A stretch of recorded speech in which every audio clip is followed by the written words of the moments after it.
ঘরে তৈরি ice cream, cream ছাড়া, কন্ডেন্স মিল্ক ছাড়া। তো সেটাই তৈরি করে দেখাবো। চলেন শুরু করি। আসসালামু আলাইকুম সবাইকে। আজকে হচ্ছে আমি ঘরে আইসক্রিম বানাবো। এখানে হচ্ছে আমি হাফ লিটারের মতো দুধ নিয়েছি। এখানে চিনি নিয়েছি হাফ টেবিল একটু বেশি। কোয়ার্টার কাপ নিয়েছি গুঁড়া দুধ, আর 2 টেবিল চামচের মতো নিয়েছি কর্নফ্লাওয়ার। আর হচ্ছে ফুড কালার বা এসেন্স যেটাই দেন না কেন কালারের জন্য হালকা। এখানে হচ্ছে আমি প্যাকেট দুধটা ইউজ করেছি হাফ কেজির মতো। শুরুতেই হচ্ছে আমি চুলায় বসিয়ে দিলাম দুধ। ভালো করে আমি এটা বলক তুলে নেব। চিনি দিয়ে দেবো শুরুতেই, তারপর গুঁড়া দুধটাও দিয়ে দেবো। দিয়ে আমি ভালো করে দুধটাকে মিশিয়ে বলক তুলে নেব। কর্নফ্লাওয়ারটাও মিশিয়ে নিচ্ছি।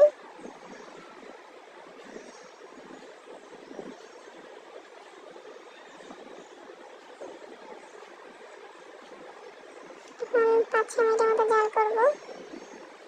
এতে দুধটা অনেক ঘন হয়ে আসবে, যেমনটা দেখতে পাচ্ছেন।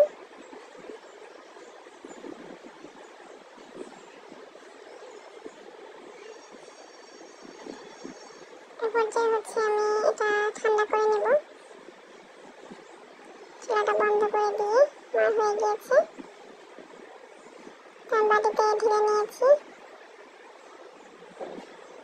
এখন এটা ঠান্ডা করে নেব, ফ্রিজে রেখে দেব 1-2 ঘন্টার মতো।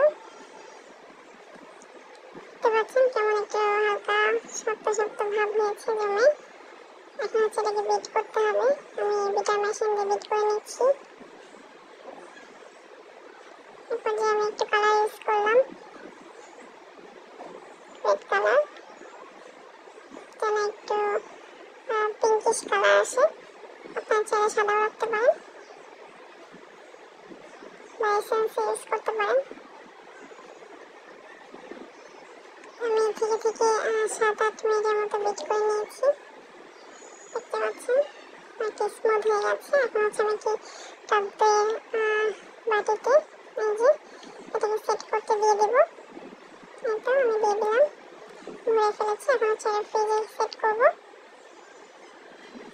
তো এই তো হয়ে গেছে, আমি বের করে নিয়েছি।